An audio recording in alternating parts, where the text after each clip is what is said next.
నేటి మాట లోపల దేవుడు ఎక్కడుంటాడు, ఏ వైపు చూస్తూ ఉంటాడు అని ఒక సందేహం అన్నమాట. అయితే పూర్వం ఓ దేశంలో ఒక రాజుగారికి ఒక సందేహం వచ్చింది. వెంటనే తన మంత్రిని పిలిచి, ఓ అమత్య, అమత్య, నా సైనికులు దేశాన్ని కాపాడుతున్నారు, మీరు మంత్రులుగా నాకు సలహాలు ఇస్తున్నారు, వర్తకులు వర్తకం చేస్తున్నారు, అధ్యాపకులు పాఠాలు చెబుతున్నారు, ఇలా ప్రతి వ్యక్తి తనకి కేటాయించిన పనిని చేస్తున్నారు. నా సందేహం ఏమిటంటే, దేవుడు ఏ వైపు చూస్తూ ఉంటాడు, దేవుడు ఎక్కడ ఉంటాడు, దేవుడు ఏం చేస్తాడు? ఈ సందేహాలు మట్టుకు నాకున్నాయి. కానీ ఆ ప్రశ్నలకు ఎన్నో మార్లు ఎంత యోచించినా సరైన సమాధానం దొరకలేదు.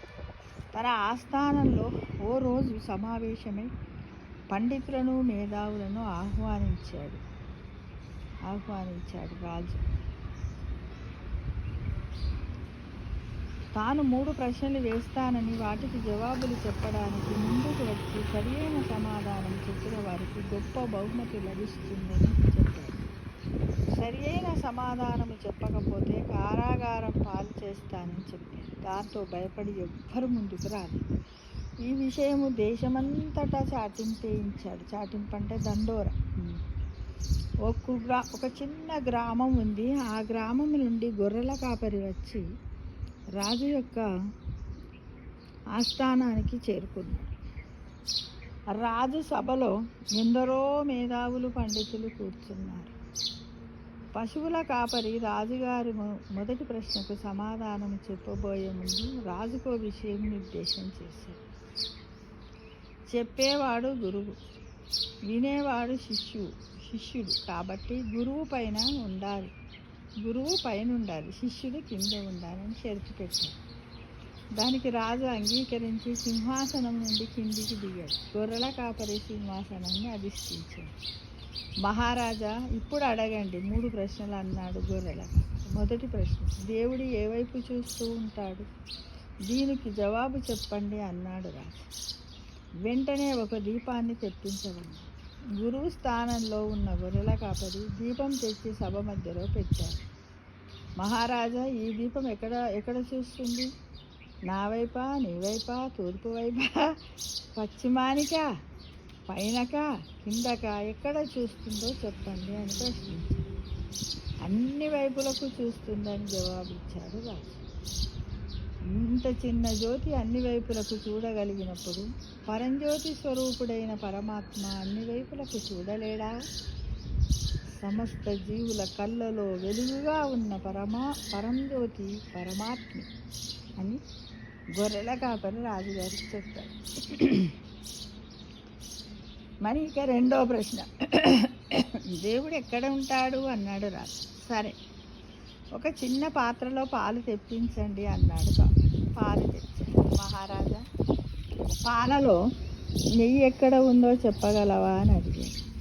పాలను బాగా మరగబెట్టాలి. వాటిని తోడు కలిపి కొన్ని గంటలు కదలకుండా ఉంచాలి. పెరుగు సిద్ధమవుతుంది. దాన్ని కవ్వంతో చిలికితే వెన్న వస్తుంది. తర్వాత తయారైన వెన్నను కాస్తే నెయ్యి తయారవుతుంది అన్నాడు రాజు. సరిగా చెప్పారు మహారాజా. అలాగే హృదయం అనే పాలను గురువు అనే నిప్పులపై బాగా మరిగించి మనస్సు అనే తోడు వేసి స్థిరంగా ఉంచితే వచ్చే సత్యము అనే పెరుగును, సాధన అనే కవ్వముతో చిలికితే జ్ఞానం అనే వెన్న వస్తుంది. ఆ సాధన అంతర్ముఖం అనే నిప్పులపై బాగా కాల్చినట్లయితే పరమాత్మ అనే నెయ్యి వస్తుంది అన్నాడు కాపు. సభలో హర్షధ్వనాలు మిన్నుమిట్టాయి. అందరూ హర్షధ్వనాలు, సభలో ఉన్న వాళ్ళందరూ చేశారు, చప్పట్లు కొట్టారు.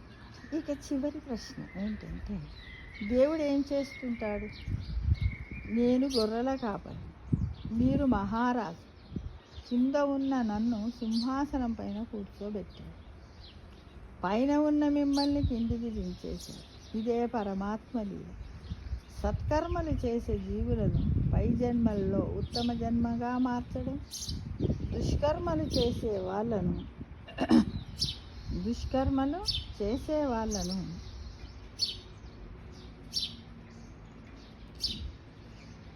దుష్కర్మలు చేసే వాళ్ళను